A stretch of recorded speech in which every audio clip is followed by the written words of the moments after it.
Good day. Today is Thursday, 20th March 2025. The conflict in Ukraine goes on, as do the talks between the various parties, which is to say the United States, Russia, and Ukraine, to try to find a way out of the conflict. And even as the situation in the Middle East is deteriorating, with reports that President Trump has sent a letter to the leadership of Iran, which can be read apparently as some sort of ultimatum warning Iran of possible military action within 2 months unless it takes steps to completely denuclearize. Well, I will come to the second part to the last issue, the tensions in the Middle East shortly, but I'm going to start firstly with the situation in Ukraine and the various discussions that are taking place there. Now, before I do, there are a number of important points I think that need to be clarified. Firstly, we do have a negotiation process underway. It's not entirely easy to say how quickly this negotiation process is moving, but I think it is important to make a point about the way this negotiation process is being conducted in order to understand it a bit better. Firstly, we have from the United States a constant desire to maintain a forward motion. The Americans, President Trump in particular, are pushing for movement all the time. They want the various parties, to be precise, the Russians and the Ukrainians, to commit to talks, to move forward with talks. The White House, the President Donald Trump, are saying repeatedly that they want this conflict to be ended as quickly as possible. The second point to say is that even as the Americans are constantly pushing a forward movement for the talks, they are simultaneously engaging in a huge amount of positive and optimistic spin. They're constantly saying that the agreement is just around the corner, that most of the issues in contention have already been agreed, that there's only a few more details left to work out, and that in just a week's time, or 2 weeks' time, or perhaps a little longer, it'll all be done and dusted, and we'll have, well, first a ceasefire and then a final agreement. Now, there are things to say about this. Alistair Crook, the former British diplomat, has written a very interesting piece in which he discusses possible reasons why the Americans may want to settle this conflict quickly. And I will go over them shortly because they are all valid. But I have to say, as somebody who's been involved in negotiations many, many times, including with American businessmen and enterprises and law firms, that there is something very classical about this style of negotiation, which does originate or does resemble the business world, which is, of course, the world from which Donald Trump and Steve Witkoff, his chief negotiator, come from. This is that you do keep up the momentum all the time. You put constant pressure on the other side to keep up with you in negotiations. And very often you do constantly, relentlessly put out a positive spin about how the negotiations are going. And this is, in fact, a classic means to apply pressure. You keep the other side constantly on the back foot by telling them, well, why do you need another day? Why can't we meet now? Why can't we meet tomorrow? What is there to discuss? Let's talk about things, and let's talk about it now. We don't need to wait 1 day or 3 days or a week.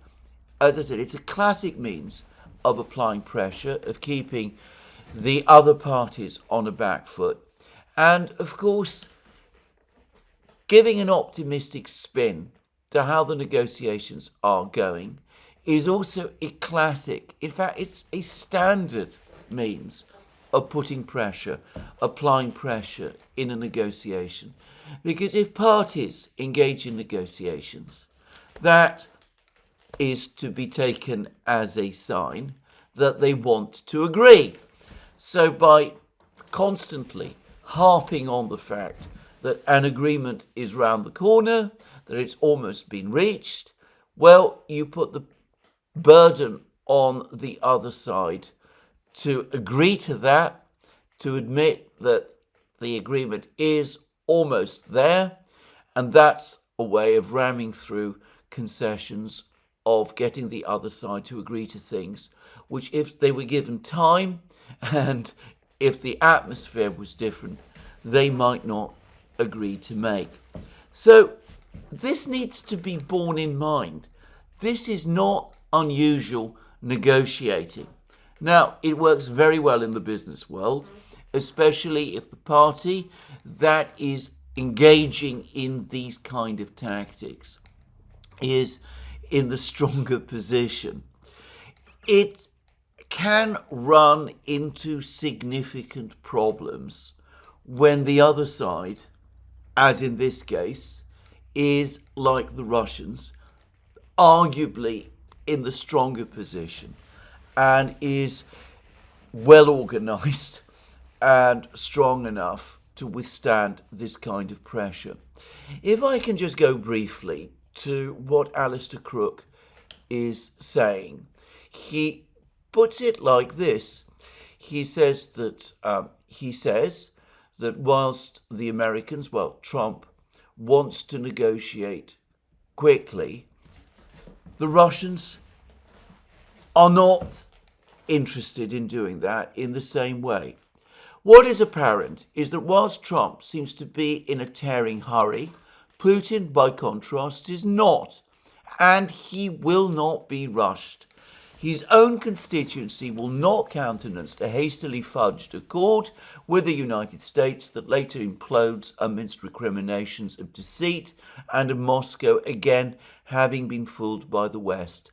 Russian blood is invested in the strategic normalization process. It needs to work. Now, by the way, you can find all of these comments, and I'm going to be quoting more from Alistair Crooke's article shortly, but it's written on Conflict Forum Substack, and the title of the article is Trump and Putin Begin Addressing Accumulated Geostrategic Debris Amidst Trump's Ultimatum to Iran. And I think this is absolutely correct. The Americans are applying pressure to try to get the thing moving as fast as possible. The Russians are not letting themselves be fazed by these tactics. They are taking their time. They insist that things must be taken one step at a time in order to make sure that when the deal is done, it will be done properly. And you can get a sense of that by going back to the Russian readout of the conversation that took place between Putin and Trump on Tuesday. Trump, as I said, almost certainly came in to that meeting demanding a ceasefire. Putin pushed back. He said that we're not ready for a ceasefire yet. We need to iron out all of the details. And about that, by the way, he is absolutely right. There would have been movement backwards and forwards between the two men. We come back to those words in the Russian readout about how there was a frank and detailed exchange of views. In other words, there was an argument or a disagreement, a row, but eventually an agreement was reached that there should be a 30-day ceasefire in terms of attacks on the Ukrainian energy system by the Russians and on the Russian energy system by the Ukrainians.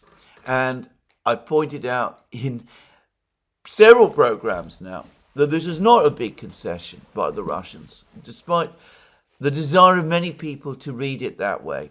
The Russians do conduct their missile strikes on the Ukrainian energy system at periodic intervals, which commonly amounts to 30 days. They are not in any hurry to conduct missile strikes now. And I think it is a misconception. It is wrong to think that the Ukrainians would be in a position to conduct significant repairs to their energy system over 30 days. And of course, drone strikes and missile strikes against non-energy facilities can continue across Ukraine, and they are doing so. But, to repeat again, saying that this is not a significant concession by the Russians, that he doesn't in fact concede anything of substance at all, is only a part of it. Because in a discussion between Putin and Trump intended to move this negotiation process forward, what Putin gave Trump was a gesture, by no means an empty gesture, that he is willing to sit down and talk and work with the Americans. The Russians are willing to work with the Americans, and that they are willing to sit down and to work out how things can be taken forward in future. So yes, Putin did not concede anything substantial, anything important, anything that will change the strategic calculus in any way. Of course, if this ceasefire on attacks, mutual attacks on the energy system, is extended indefinitely, then it changes. Then the Ukrainians would be in a position to conduct significant repairs and all that kind of thing.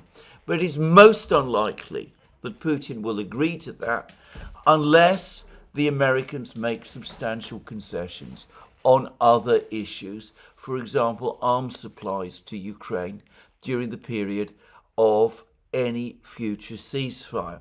But let's not go into this now. Let's not anticipate too far. The key thing, the most important thing that came out of that conversation between Trump and Putin on Tuesday was not the ceasefire. The ceasefire was the means to the main end, the end being the agreement that the Russians and the Americans would negotiate about ending the conflict bilaterally, in other words, with each other, and that they would be setting up expert groups to discuss the way forward. And we've had a lot more information about that, mostly from the Americans. It looks as if these expert groups are in the process indeed of being formed. The likely venue for the meetings between the expert groups is going to be Riyadh, and Trump's chief negotiator, Steve Witkoff, is saying that the next meeting between the Russians and the Americans, the first meetings of the expert groups, may take place as soon as the 23rd of March. Now, that may be optimistic. Coming back again to what Alistair Crook said, it's the case that the Americans are in a hurry. The Russians are determined to take their time. The Russians, for their part, are not above applying a little bit of pressure on their own. They know that the Americans are in a hurry, so they know that the Americans are trying to put pressure on them by getting them to move faster than perhaps they want. So the Russians, on their side, probably saying to each other, let's keep the Americans waiting. Let's say, they want the meeting to happen on the 23rd of March. Let's go back and say that for technical reasons, we're not ready to meet on that day. let's make it, say, Wednesday of next week. Let's wait, give the Americans a little bit of uncertainty, and then come back and say to the Americans, well, let's meet maybe not this month at all, but at the beginning of April, when we've got ourselves sorted. In other words, let's make the Americans sweat a little. In this kind of negotiation, it's not unusual for parties to conduct this kind of poker game with each other. It happens in all negotiations, and it absolutely takes place in negotiations like this. The Russians have seen that the Americans are into playing this negotiation game in that kind of way, and they're not above doing it themselves. So, as I said, let's not get too flustered by the apparent speed of events. Let's not place too much weight on some of these very optimistic comments coming out of Witkoff and Trump about how everything is already agreed and all that we need are signatures. Let's look instead at what has been agreed. And as I said already, the decision to agree the 30-day ceasefire on attacks on energy systems is an important gesture, but should be seen in that way. The real agreement that came out of the conversation between Putin and Trump on Tuesday was the agreement to set up expert groups and to have those expert groups meet. And it's clear that they won't just discuss a ceasefire on energy systems, but they're going to look at a wider ceasefire, and they're probably going to start discussing in detail also the kind of framework agreement intended to reach an agreement, an eventual agreement on how to end this war in its entirety. Now, there's a number of things to say about this, but firstly, let me go to the telephone call that followed up the telephone call between Putin and Trump. Now, yesterday, the day after the call between Putin and Trump, Trump also spoke to Zelensky. Now, this is where it all becomes very intriguing and very interesting, because you would expect Trump, directly after his call to Putin, to call Zelensky and to brief Zelensky about what happened over the course of the call to Putin. But that doesn't seem to have been quite what happened. My impression is that Zelensky was kept waiting for several hours. He began to become increasingly nervous about the fact that Trump wasn't calling him. And my very strong impression, and it is only an impression, I may be wrong about this, is that it was Zelensky who eventually asked for the call. Now, this is again, I think, part of this psychological game, if this is indeed what did happen. It's again Trump making sure that it's Zelensky who comes running. In other words, it's Zelensky to whom it is made clear that this is a discussion in which he is not the key party. The other key party is Putin. The key parties are Putin and Trump, not Zelensky. And that Zelensky's position is therefore a secondary one, and that obviously he's been kept briefed by the Americans, but he's briefed when he asks for a briefing. The Americans themselves don't volunteer it. And again, if you like, this is a way of putting Zelensky in his place.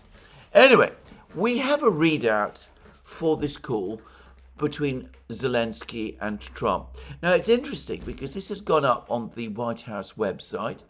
The Americans have produced a readout of the call between Trump and Putin. But strangely, I can't find it on the White House website. You can find it on the website of other agencies of the US government.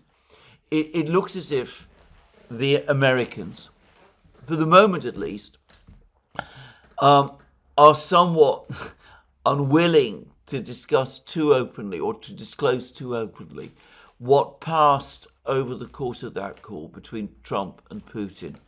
Perhaps because they're somewhat deflated, that they weren't able to get the full and comprehensive ceasefire from Putin that they were expecting, that they found that Putin instead was insisting that his conditions for a ceasefire be met.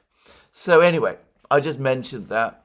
I'm not going to make too much of it because ultimately, as I said, Putin and Trump did come to some kind of consensus with each other. Anyway, we have, by contrast, on the White House website, a readout of the call between Zelensky and Trump. And it's actually a very interesting readout. I'm not going to read it all, but we see that Zelensky has learned his lesson about how important it is to speak to Trump in a respectful way. He thanks Trump for the successful meeting that his team, Zelensky's team, had with the Americans in Jeddah on the 11th of March. Bear in mind that Zelensky was not personally at that meeting. He thanks Trump for the fact that Trump supplied Javelin missiles to Ukraine during his first term. We then read that the leaders agreed Ukraine and America will continue working together to bring about a real end to the war, and that lasting peace under President Trump's leadership can be achieved. So President Trump is the leader, not Zelensky here. It might be Zelensky whose country is fighting the war, but it is Trump who is the leader. It is Zelensky who is the subordinate. As I said, the Americans seem very determined to keep Zelensky in his place and to remind him of his place. Note again that nowhere in the readout is there any reference to Russian aggression, to Ukraine's heroic defense, to Ukraine's struggle for independence, sovereignty, and certainly not for Ukraine's struggle for territorial integrity or anything of that kind. And then we have a conversation about, we have a discussion. We're told that Trump fully briefed President Zelensky on his conversation with Putin and the key issues discussed.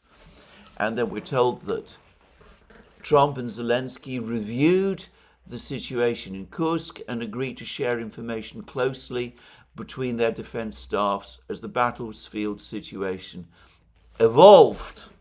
This brings us back to the question of whether there are Ukrainian troops surrounded in Kursk or not. For the record, I have no doubt at all that there are, and there's been more reports about this over the last couple of hours, but I will come to that later. In the meantime, we read this. President Zelensky asked for additional air defense systems to protect his civilians, particularly Patriot missile systems. President Trump agreed to work with him to find what was available, particularly in Europe. Now that is a not so polite way of Trump telling Zelensky the United States is not providing any more Patriot missile systems out of its arsenals. We'll see what the Europeans can come up with. The Americans will help the Ukrainians come up with that. But the United States itself has provided lots of Patriot missile systems. It's short of Patriot missiles. It can't provide more. That, again, puts Zelensky to some extent in his place, but it also shows the limits now of American assistance. It's a marked contrast to what we saw during the period of the Biden administration, where Zelensky only had to ask something for the Americans eventually to give it. And then they had a discussion about the partial ceasefire against energy. The Americans are very reluctant to acknowledge that this is only a 30-day ceasefire. By the way, it's not clear when the ceasefire begins. Yesterday, I spoke about the fact that the Russians were complaining angrily that there'd been Ukrainian attacks on their energy systems. And the Russians were saying that this was essentially a violation of the ceasefire. The Ukrainians also complained that the Russians had attacked their energy facilities, supposedly in violation of the ceasefire. The point is, however, that the ceasefire is supposed to be mutually agreed. As of Tuesday, Putin had agreed to the ceasefire, but Zelensky had not. So there was a partial ceasefire, and it's clear that Zelensky, who's shown little enthusiasm for this ceasefire, by the way, has now finally agreed that Ukraine, will comply with this ceasefire. The two leaders also agreed on a partial ceasefire against energy. So Zelensky has agreed to that. Technical teams will meet in Saudi Arabia in the coming days to discuss broadening the ceasefire to the Black Sea on the way to a full ceasefire. Now, this is very interesting because whose technical teams? The Americans and the Russians? The Americans, the Russians, and the Ukrainians?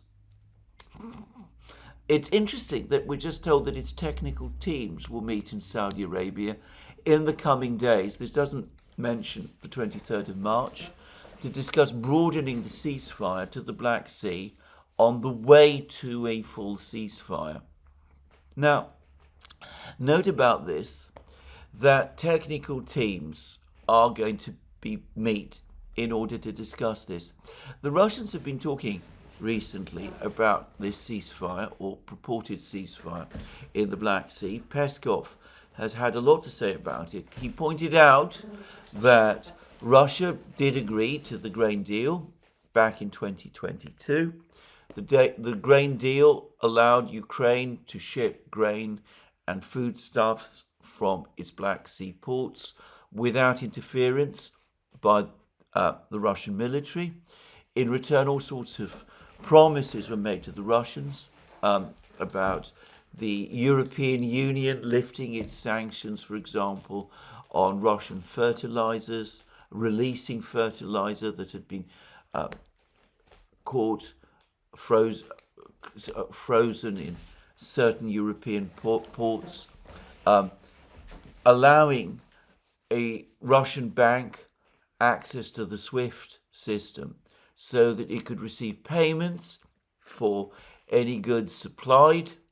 And of course, there were supposed to be promises and even inspections of commercial ships going to Odessa and back and leaving Odessa to ensure that those ships were not used to supply weapons to Ukraine.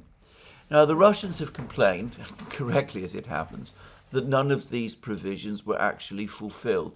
The European Union didn't lift the sanctions that it said it would. The Russian bank was not reconnected to SWIFT. And according to the Russians, weapons were indeed supplied in commercial shipping to Ukraine in breach of the terms of the grain agreement. And the Russians got increasingly frustrated, and they agreed, I think, twice to extend the grain agreement, but they eventually simply pulled out of it. They said it wasn't working, and they weren't going to go through the pretense that the grain agreement was still in place. Now, at that point, I think that the Russians were again seriously considering imposing a blockade on the Ukrainian ports. In the end, they didn't do so, not because they lacked the capability. Even if Ukraine was in a position to launch strikes on Russian surface warships, Russia has, I believe, 6 submarines in the Black Sea that could carry out attacks on Ukrainian shipping if it was ordered to do so. The Russians have ample means to conduct missile strikes on Ukrainian shipping or to buzz Ukrainian ships with their aircraft and force them back to port. And, of course, the Russians could also lay minefields. I mean, they would have had any number of options if they wished, they seriously wished, to close off the port of Odessa. They didn't do it because the global south made it very, very clear that at a time of high food price inflation, they would not look kindly on such a Russian move. I remember there was a whole series of meetings. Putin had to receive a whole delegation of African leaders, all of whom made clear that they wanted food from Odessa to be able to leave Odessa without interference. Putin came to the inevitable view that antagonizing the global south, countries in Africa and India and other places, by imposing a blockade on Odessa, which would have limited effect, that made no sense for the Russians. And the result is that the Russians, since then, have never really interfered with shipping in the Black Sea, commercial shipping in the Black Sea. Now, the fact that there's going to be expert parties set up to look at all of this does make me wonder whether maybe over the course of that telephone call on Tuesday, Putin brought up all of those issues that had arisen previously with the grain deal. And Trump has agreed that they need to be taken seriously, and that as a result of that, the technical groups which will meet in order to address some of those earlier Russian concerns. If that is so, then actually this will be a tightening of the situation around Ukraine, not a loosening of it. It will mean that the Ukrainians will be pushed, and not just the Ukrainians, maybe the Europeans also, will be pushed to finally fulfilling some of the obligations they made when the grain deal was first agreed back in the summer of 2022. Whereas at the moment, of course, their shipping is able to transit the Black Sea, mostly, in fact, almost entirely without interference. Anyway, we will see. But then the readout goes on to say they agreed, that's to say Trump and Zelensky agreed, that this could be the first step towards the full end of the war and ensuring security. Now, note here again, no reference to security guarantees or anything like that. So, discussions about the Black Sea, Zelensky agreeing to observe the 30-day ceasefire on attacks on Russia's energy system in return for the Russians not conducting attacks on Ukraine's energy system. So presumably, at some point over the next couple of hours, the ceasefire will finally come into effect. We'll see, by the way, whether it's observed. Agreeing a ceasefire is not the same as having the ceasefire observed. We shall see what comes of this. And Zelensky also agreeing that these moves are intended to lead towards a full ceasefire and eventually a settlement of the conflict, one which ensures security, but for which there are no security guarantees, so far at least, provided to Ukraine.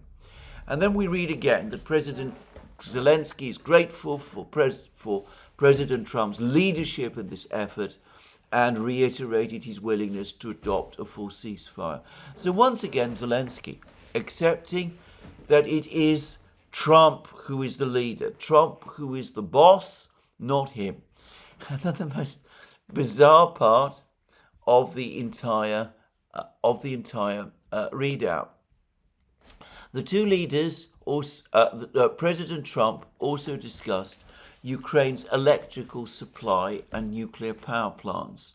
He said that the United States could be very helpful in running those plants with its electricity and utility expertise. American ownership of those plants would be the best protection for that infrastructure and support for Ukrainian energy infrastructure. So, in short, the United States is not going to provide Ukraine with Patriot missiles. If Ukraine really wants to protect its power stations, well, it's very simple, actually. All it needs to do is to hand them over to the Americans. The Americans take ownership, and then, of course, the Russians won't attack them. Again, it's Trump playing the same game that he played with the mineral extraction deal. He appears to be helpful, but again, basically he's telling Zelensky that I'm the person who is ultimately in control. If you want me to do something to protect your energy system, your power stations, well, I might be able to do that. But first, you have to hand them over to me. Now, this is unworkable. I cannot imagine that Zelensky would seriously consider doing this. And frankly, I think President Trump would be deeply embarrassed if Zelensky ever did. The point, again, is to make clear to Zelensky who actually is in control here. Not Zelensky, but President Trump and the United States. And then there was more about prisoner exchange. This is a fairly straightforward matter. There have been many prisoner exchanges. There's been the issue of children who had gone missing from Ukraine during the war, including the ones that had been abducted. That's what the readout says. Doesn't say abducted by the Russians, though that's obviously the implication. And then we read that Trump promised to work closely with both parties to make sure those children were returned home. But again, there's no overt word of criticism of the Russians here. And then we have the further section. The parties, they agreed all parties must continue to the effort to make a ceasefire work. And they noted the useful work done by Rubio, Waltz, and Kellogg, and others. And the presidents instructed their teams to move ahead with the technical issues related to the implementing and broadening of the partial ceasefire. The presidents instructed their advisors and representatives to carry out this work as quickly as possible. The presidents emphasized that in future meetings, the teams can agree on all necessary aspects of advancing towards lasting peace and security. So again, it's a readout which puts Zelensky in his place. He's told what Putin and Trump have discussed and agreed with each other. He agrees to this 30-day ceasefire of attacks on the energy systems. he can't really refuse. He's been told to cooperate with any further ceasefire proposals that the United States and Russia might agree with each other. And he accepts Donald Trump's leadership in this process. It's a very unusual readout.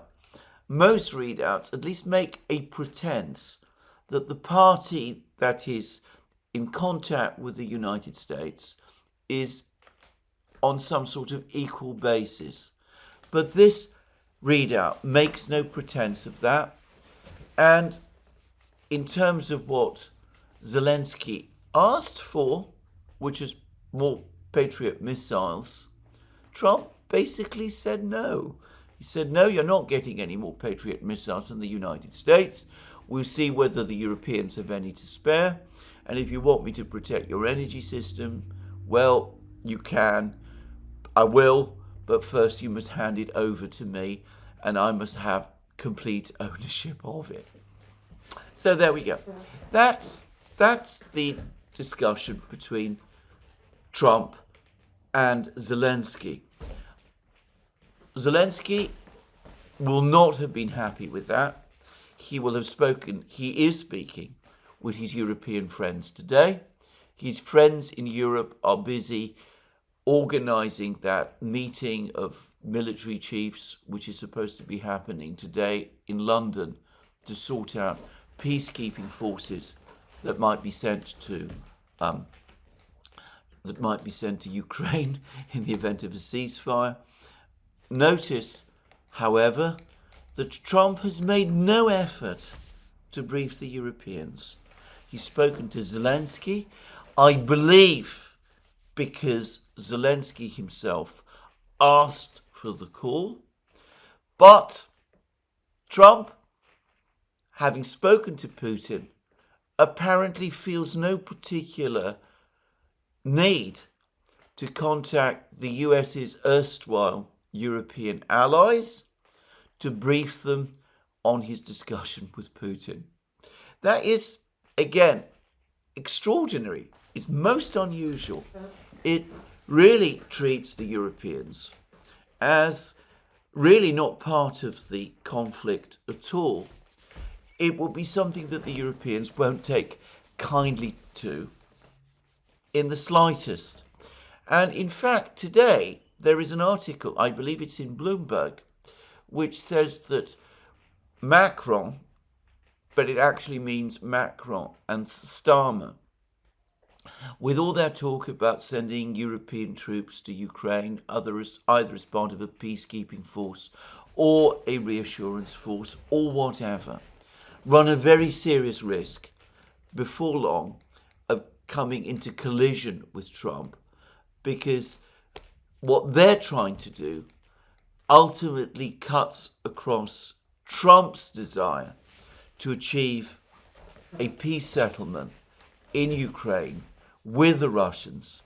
And the Russians, of course, have already made clear that as far as they're concerned, deployment of European troops to Ukraine is a deal breaker, and that a deal cannot be agreed on this basis. So anyway, this is where we are for the moment. Now, there's been more word from the Russians over the last 24 hours, and as I understand it, it comes mostly from Kommersant, Russian newspaper, well-regarded Russian newspaper, and it is saying, as I discussed yesterday, that Putin told the industrialists that he met in Moscow 2 days ago, on Tuesday, that Russia is going to insist that the territory, that the 4 regions actually be formally recognized as Russian that this is a part of the agreement that the Russians will insist upon. In other words, international recognition of the four regions as part of Russian territory.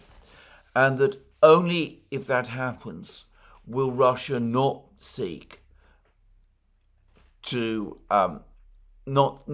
not seek to gain control of Odessa and other places in Ukraine, other Russian-speaking places in Ukraine.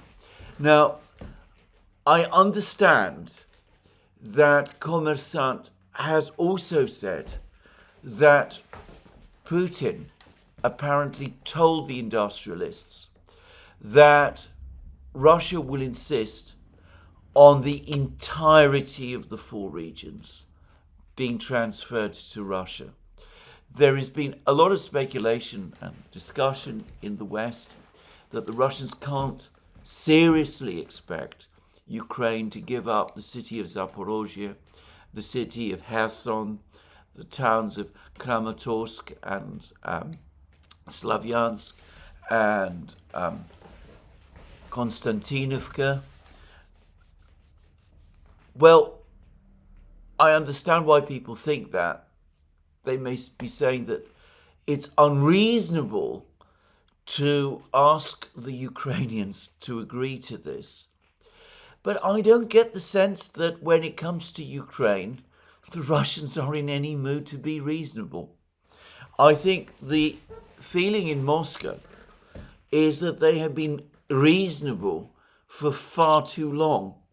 They were reasonable in February 2014 when they agreed to what looked like an agreement between then President Yanukovych and his enemies, in which the European states were involved, to come to some kind of a truce, political truce between them, leading to elections at the end of 2014.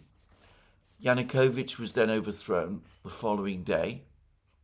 They feel that they were very reasonable when they negotiated when the Minsk I and Minsk II agreements were negotiated. They, of course, were actively involved in the negotiations which led to Minsk II.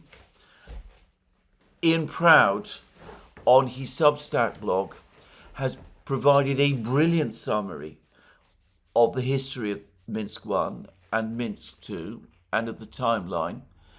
There are one or two gaps, as I remember from my memory, and I don't always agree with every element of what happened that Ian Proud sets out there. But this is a tangled and complex story, and I'm not going to insist on my perspective of things. Overall, Ian Proud sets it out wonderfully well, and if you want to understand the story of Minsk I and II, then go to Ian Proud's Substack blog and you will find it all there. And of course, the Russians felt, again, that they were being very reasonable.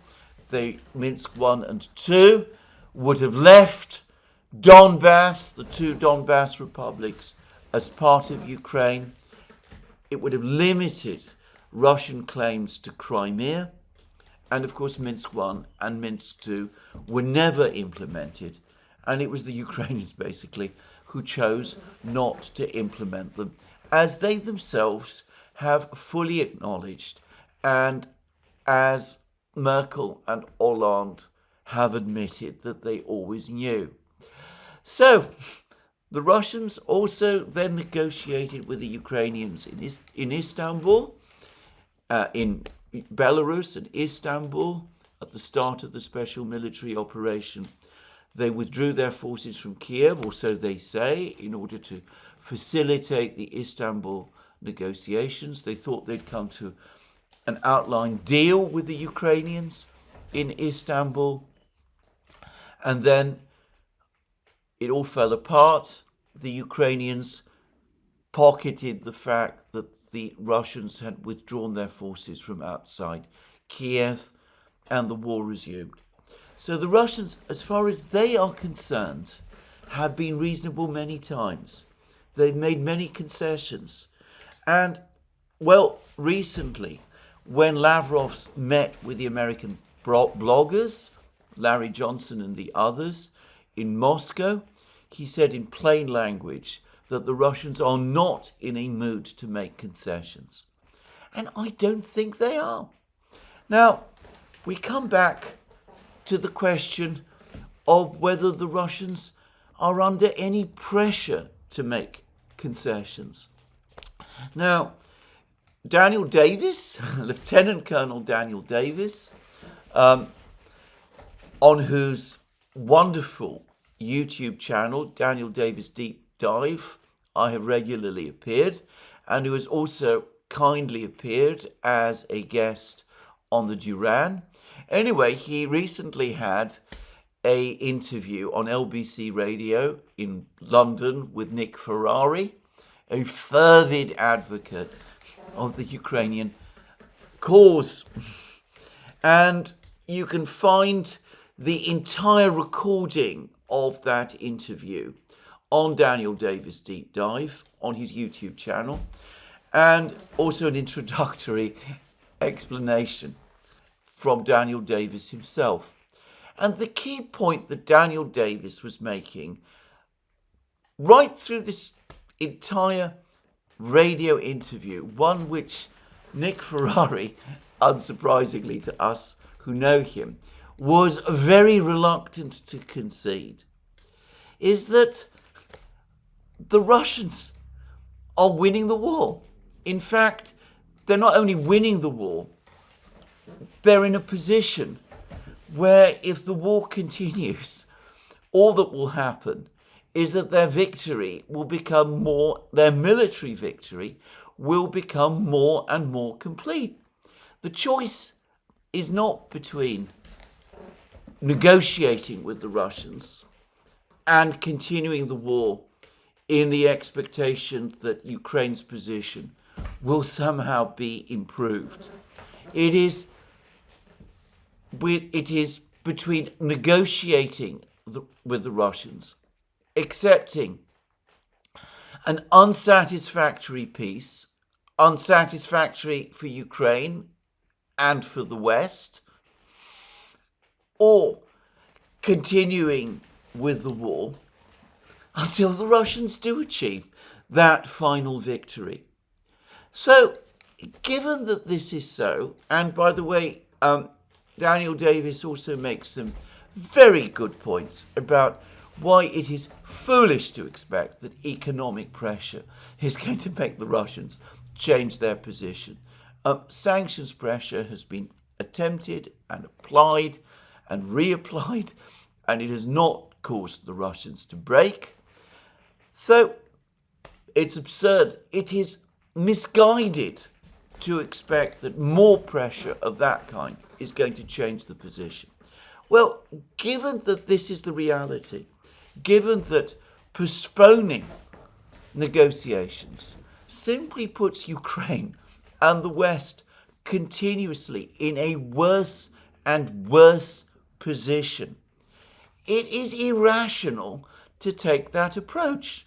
And by the way, he's absolutely right. Now, there's been much said about how the Russians were tricked repeatedly, how all of those previous agreements that I discussed were breached, and how the Russians were made fools of. Well, that is all absolutely true. But what has been the effect of all of that?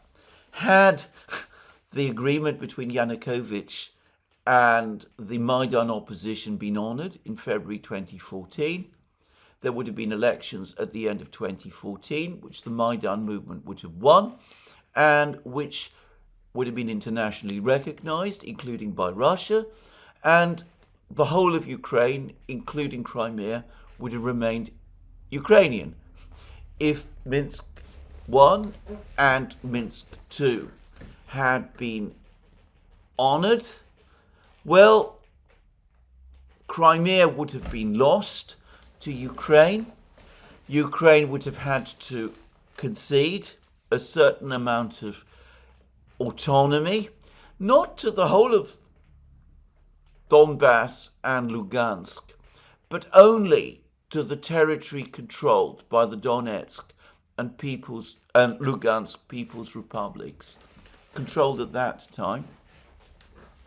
And the territories of those republics would have remained Ukrainian. Had the Istanbul Agreement been honoured, well, Ukraine might have lost control of more of Donetsk and Lugansk, perhaps all of them, all of the territory of those two regions eventually, plus Crimea, though it would not have had to recognise that fact. But there would have been no question of the Russians gaining control of any part of Zaporozhye or Kherson regions. There would have been no land bridge from Russia to Crimea. And, of course, Istanbul was not honoured. And, well, we are now in a situation where Ukraine is going to have to concede much, much more because it failed to honour all of those other previous agreements. And we see that with every agreement that Ukraine has violated, it simply loses more territory and is put in a consistently weaker position. So, Daniel Davis is absolutely right. The only rational way forward is to agree a settlement with the Russians. It won't be a satisfactory one, but based on what has happened before, satisfactory for Ukraine and for the West, but based on what has happened before, failure to come to such an agreement, failure to honour that agreement if it is ever achieved, is simply going to put the West and Ukraine in an even worse position than the one they're in today. That is the actual choice. The Russians know this, and for that reason, as I said, I don't see why they would feel under any pressure to be reasonable. In fact, I am convinced that they are not going to be reasonable in the way that some people would like them to be. They're going to insist on the 4 regions. That will be a tough thing for Ukraine and some people in the West to swallow. But all the other alternatives are bad ones. Now, having said all of this, to go back to what I was talking about earlier in the program, we do now have some kind of negotiation underway. And here I'm going to return to Alistair Crook, who has discussed the position well. And he rightly says, and bear in mind, he is somebody who has actually negotiated ceasefires in the Middle East. It may expecting that the Russians would simply agree to a ceasefire in the way that it was set out in Jeddah is absurd. It has always been a puzzle, and I'm reading again from Alistair Crook, why this has not, all these details had not been earlier tackled by the US team in Riyadh. Lack of experience. Well, I'm going to be a bit more generous. I think the team in Riyadh, Rubio, Waltz and Witkoff, basically wanted to see whether the Russians were actually interested in talking at all. I think that was the original purpose. It was basically to establish a meeting between the Americans and the Russians to take this thing forward. So I don't think that was ever actually a proper venue or format to sort out the complicated issues of a ceasefire. But anyway, Crook then goes on to say it was, after all, because the ceasefire was treated as a self-creating entity by virtue of an American signature that Western expectations took flight in the belief that details did not matter. And he's absolutely right.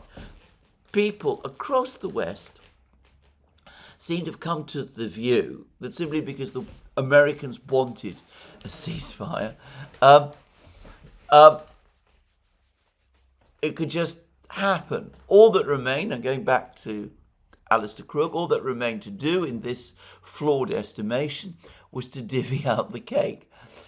And then he goes on to say, until the mechanics of a ceasefire, which must be comprehensive, since ceasefires almost always break down, there was little to discuss on that topic on Tuesday.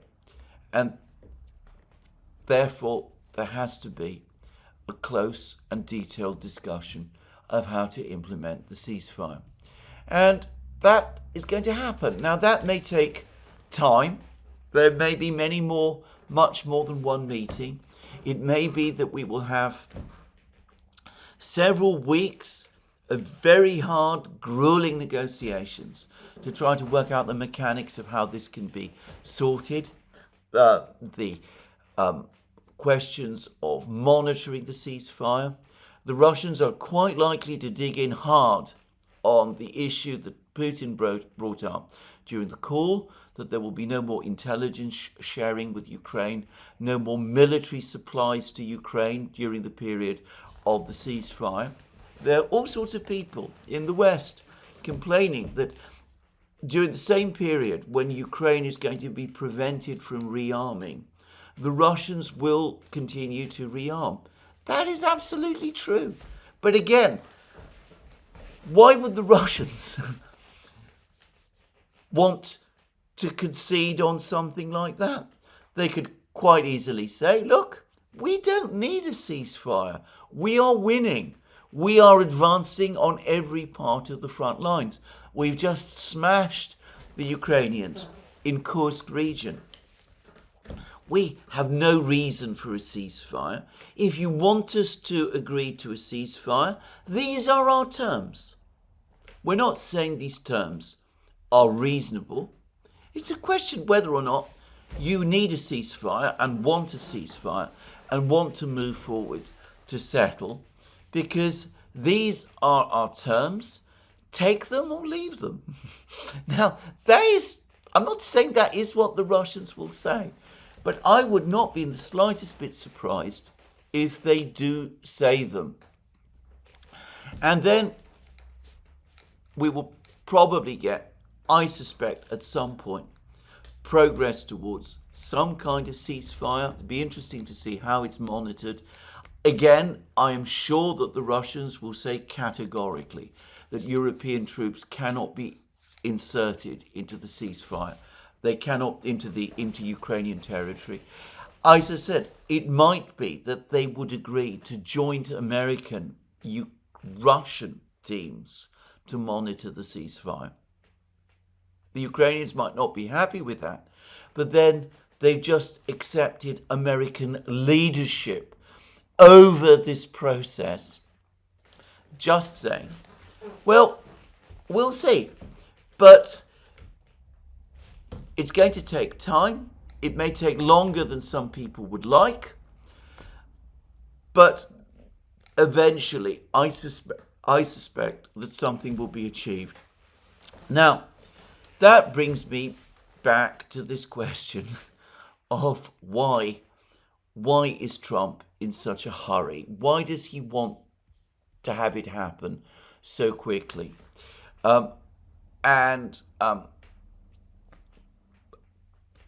Alistair Crooke does set out some reasons. What is behind Trump's evident hurry? Is it the need for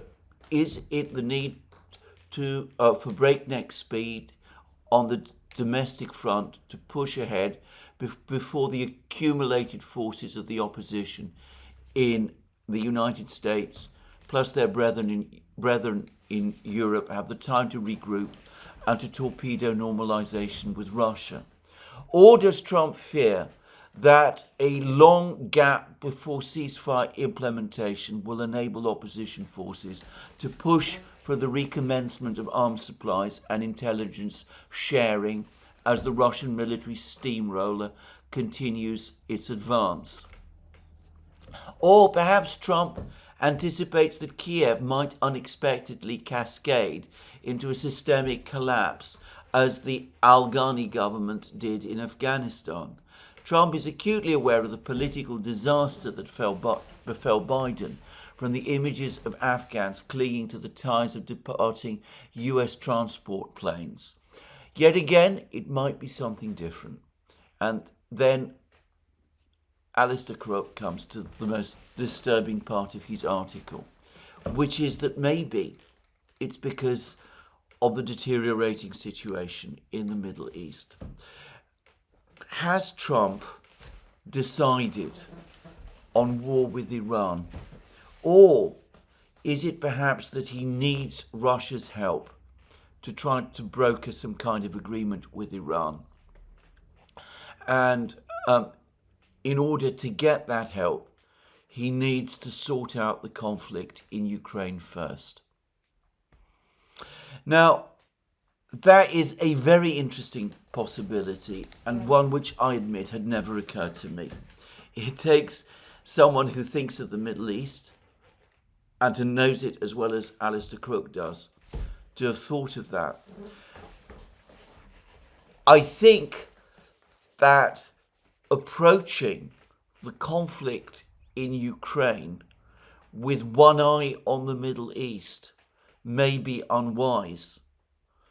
I think that it makes little sense for the Americans to rush things in Ukraine, and I think that it makes no sense at all for the Americans to pressure Iran into an early escalation. But the Israelis apparently have been giving the Americans warnings that the Iranians are close to developing a nuclear device, that they have enough enriched uranium now to do that. Apparently, I believe it is the IAEA that says that Iran's stockpile of enriched uranium, around 60% enriched, which can be apparently brought up to full enrichment levels very rapidly, would be enough for Iran to build 6 nuclear bombs. There's been suggestions that the Iranians would be able to do that very quickly, perhaps by the autumn.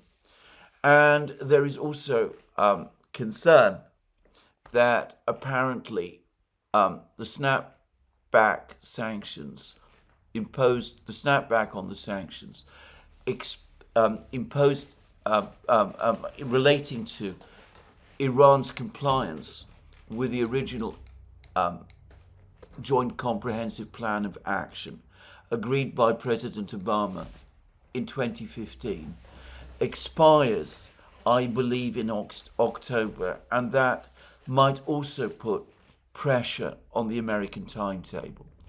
Maybe it is urgency about Iran that is pushing Trump forward. I have to admit, as I said, that I've never considered that as a possibility, that he is desperate to avoid the possibility of Iran acquiring nuclear weapons. He's concerned that if Iran is moving towards nuclear weapons, he might be pushed into a conflict in the Middle East with Iran. His letter to the Iranians has apparently warned them of a potential military strike on Iran, a major military strike on Iran within 2 months. That, of course, could easily escalate into a wider war.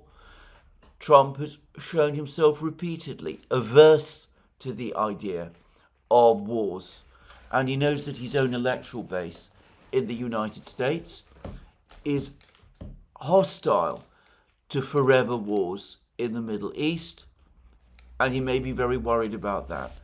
And I come back to the point that I made in many previous programs, that the Russians have now signed a treaty with Iran. I believe that the Russian parliament has ratified it. I assume that the Iranian parliament is going to ratify it soon. The peace treaty commits Iran to observe the principles of the Nuclear Non-Proliferation Treaty, in other words, not to acquire nuclear weapons. It also, however, provides Iran with a guarantee that Russia will supply Iran with the military means for Iran to defend itself in conventional terms. That isn't going to happen over the course of this year, even if the Russians were to supply advanced fighter jets and weapon systems and all of that to Iran over the next few months. Iran would require years to assimilate all of this new equipment into its armed forces. Brian Beletic has discussed all of this in many, many programs that he has done on the new Atlas, and you can find it all set out there. Integrating advanced weaponry into armed forces is a complicated and protracted business. But the Russians can tell the Americans, look, if you want to come to a deal with Iran, we're in a strong position to mediate. We have our people in Iran. We can guarantee that the Iranians will not move forward towards acquiring a nuclear weapons. If you want that kind of a deal, and that kind of a deal is agreed, and maybe part of that will be something similar to what happened at the time when the JCPOA was agreed, that Iran transfers its uranium stockpile to Russia, remains Iranian, but it's kept under Russian ownership. Maybe something like that might be done again. The Iranians might require a great deal of persuading. After all, they did that in 2015 and it didn't work. But the Russians can say, look, this time it's going to be different. This time we're going to help you economically. This time we are going to supply you with all the weapons you need to defend yourselves. You won't be left alone as you were before. Maybe that's the deal that is on the horizon. And maybe it is Trump's urgency, as Alistair Crook says, to agree that deal, which is causing him to try to move so fast on Ukraine. Well, we will see. I would say that if this is correct, then inevitably the Russians are going to drive a very, very hard bargain with the United States over Ukraine, and we must be prepared for very significant concessions to the Russians. Putin is already making clear that he wants the entirety of the 4 regions, at least that's what Commissant says, and he wants all the various other guarantees and provisions that will come, and we will see what Donald Trump can agree with Putin. I'm going to make a prediction going forward that if we do get an agreement of this kind, Trump's problems are not going to be with the Russians. They are going to be with the Ukrainians. I can very easily see how at some point Zelensky or the political leadership in Kiev balk at the kind of compromises that are being demanded of them and reject whatever peace deal they're presented with. At which point, however, Trump might feel that his hands have been untied. He no longer needs to take care of Ukraine. He can say that he's done all he could, that it's Ukraine that's being unreasonable. He could cut his losses, America's losses, with Ukraine, and he could move forward with the Russians over the next few months, whilst there is still time, to try to broker that deal, to try to agree that deal with Iran. If Alistair Crook is right, well, it does provide an explanation for Trump's urgency. But it also suggests that this is an even more high-stakes game than appears to be the case now. Anyway, let's address quickly two further issues. The military situation in Ukraine continues to tilt decisively in Russia's favour. Group of Forces North has provided us with very detailed accounts of the fighting in its area of responsibility. Zelensky has tried to make up for the loss of Kursk region by launching attacks on Belgorod region. Group of Forces North say that every single Ukrainian attack has been repelled, and I've no reason to doubt this, that this is exactly how things are indeed turning out. There's lots of film. These are relatively small attacks with relatively small groups of forces that the Ukrainians have been launching at Belgorod region, but they've not been breaking through to any significant degree. Group of Forces North, however, do provide information about what's happening in Kursk region. They say that fierce fighting continues in the areas of Gogolevka and Guevo and forest areas west of Melyove. These are all, I believe, in Kursk region in Russia. The flight of Ida from Guevo demoralized the former prisoners from the 129th Separate Brigade of the Territorial Army, who remain in the vicinity of the settlement, who are leaving their positions in units and trying to hide in the forests. The Ukrainians continue to build up their group in this direction, having transferred several combined units of mechanized brigades from forcibly mobilized Ukrainians and experienced Ukrainian troops from other directions to the state border. The total advance of our troops in Kursk region was over 4.7 kilometers. 5 units of enemy armored vehicles were destroyed. So what the Russians are basically saying is that there are still Ukrainian troops caught up in this area of Gogolevka, Guyevo.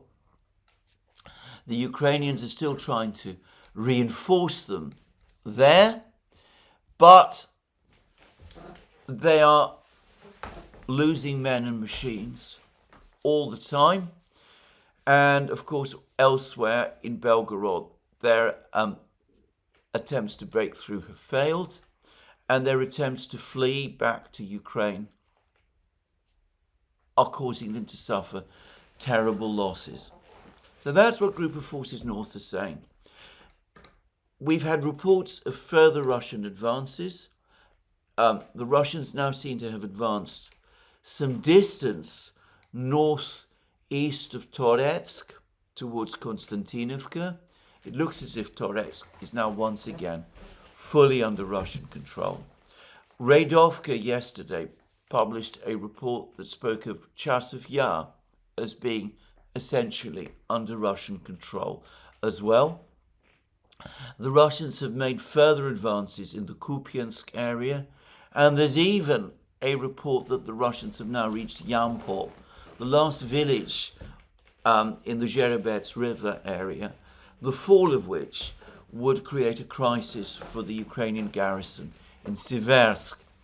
And elsewhere, the Russians seem to have continued their advance west of Velikaya Novosilka and Selidovo, and they're also continuing their advance in Zaporozhye region. They're not lightning advances, but bear in mind this is the period of the Rasputitsa, so maybe lightning advances should not be expected. The fact is that the Russians continue to advance, and my impression overall is that Ukrainian resistance is now becoming increasingly patchy. Now, you will find on Larry Johnson's exceptional Sonar 21 blog a long discussion of the state of the war in 2025 by the Russian war reporter Marat Khairulin, who Larry Johnson and I both consider to be the finest war reporter on the Russian and by the way also I would add Ukrainian side in the war.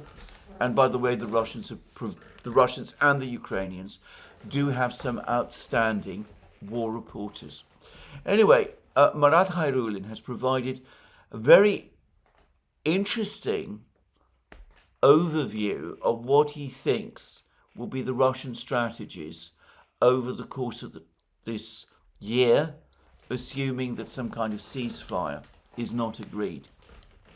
And basically, looking at what he says, he appears to believe that the primary objectives of the Russians are to advance to the Dnieper, to capture the city of Zaporozhye, to encircle, as he puts it, the city of Dnipro, basically to cut off the entire Ukrainian grouping east of the Dnieper from resupply, and to establish a large demilitarized zone in Kharkiv region, including the city of Kharkiv itself, which the Russians would in time probably seek to take control over.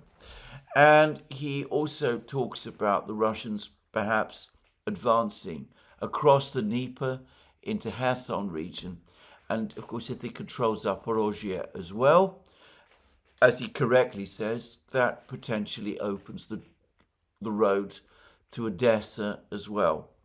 Though, let's stress, these are comments by a Russian journalist. But the thing that comes across most strongly from Khairulin's overview is of the great confidence that he, as a Russian journalist in regular contact with the Russian soldiers, how confident he is about the course of the war. He certainly seems to expect a victory of some sort this year, perhaps the final completion of the war next year, if it continues. But anyway, that is what Khairulin says. Now, I'm going to finish this program with a very interesting speech that Putin gave to the Russian Union of Industrialists and Entrepreneurs in Moscow.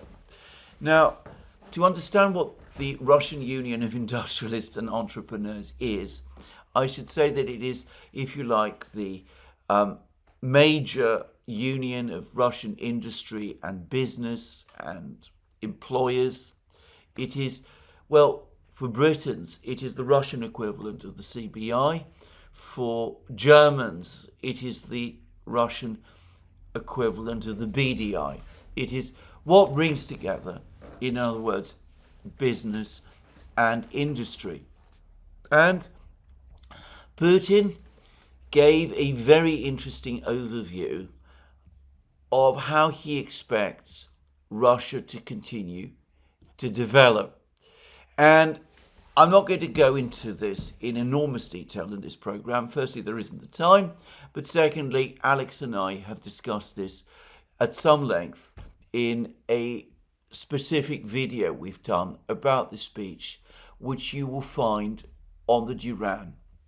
It hasn't yet been published, but I expect that it will be published at some point over the course of the next couple of days. Now, the most interesting part of this speech from a geopolitical point of view is this one. He said this, and I'm taking this from the Kremlin's website. Sanctions, these are Putin's words, are neither temporary nor targeted measures. They constitute a mechanism of systemic, strategic pressure against our nation. Regardless of global developments or shifts in the international order, our competitors will perpetually seek to constrain Russia and diminish its economic and technological capacities. Whereas the so-called Western elites previously attempted to cloak this confrontation in propriety, they now evidently seem to no longer feel the need to be concerned about appearances, nor do they intend to be.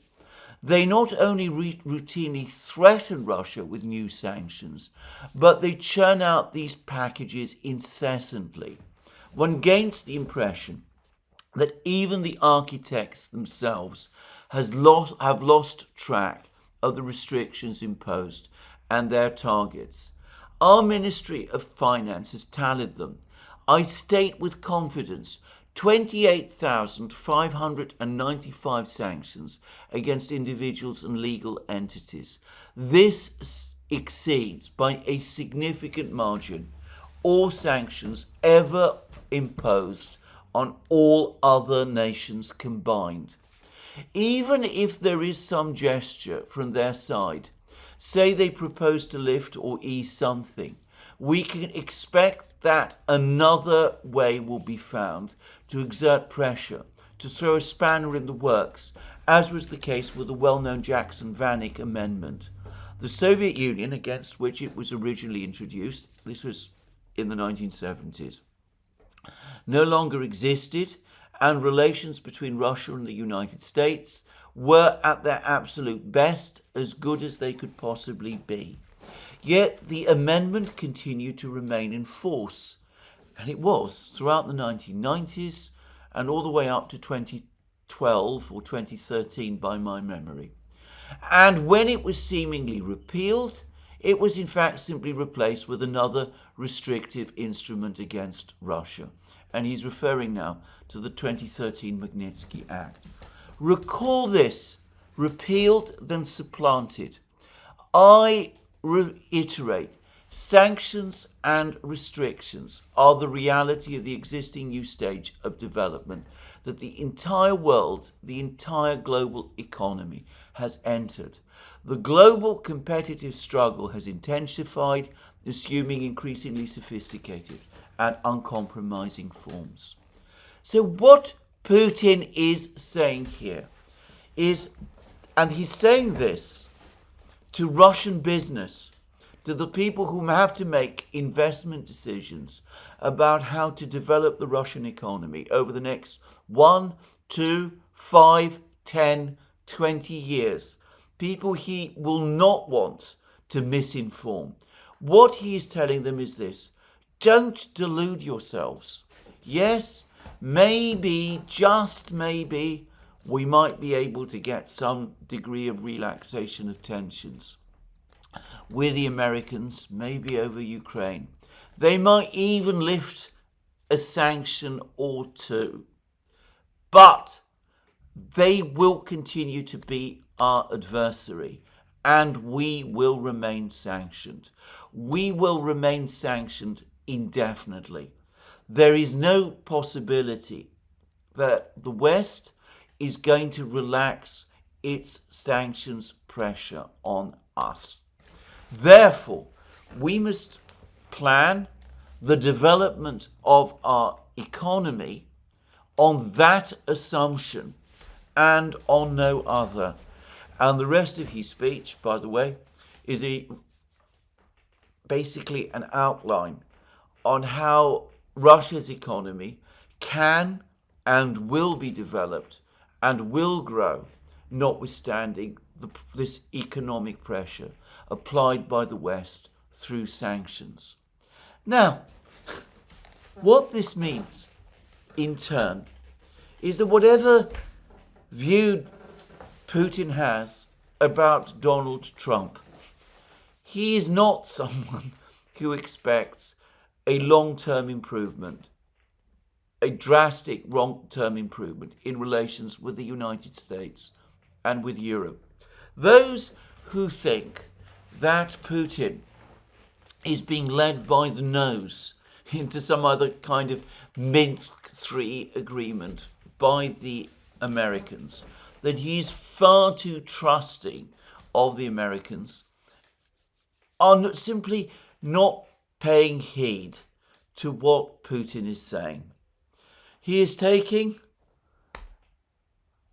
a long view, and this is a view of essentially indefinite confrontation between Russia and the West.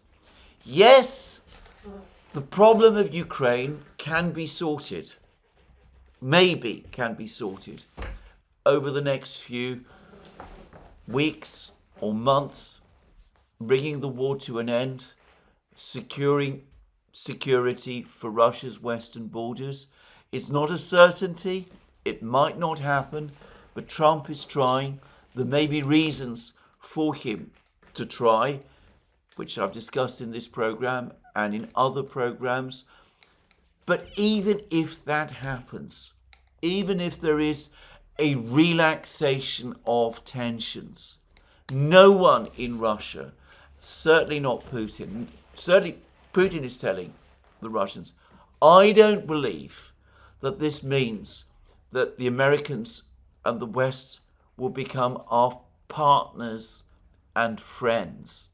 On the contrary, they will remain our adversaries and rivals.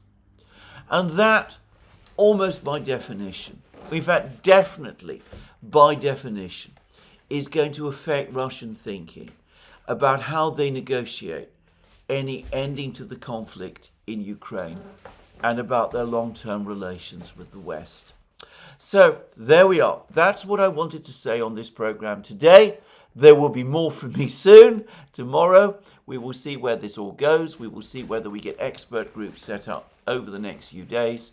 And tomorrow, I'm going to, I hope, find the time to devote a lot more time and effort to the situation in the Middle East. Well, thank you for joining me again today. More from me soon. Let me remind you again, you can find all our programs on our various platforms, Locals, Rumble and X. You can support our work via Patreon and Subscribestar and by going to our shop, links under this video. Don't forget, if you've liked this video, to tick the like button and to check your subscription to this channel. That's me for today. More from me soon. Have a very good day.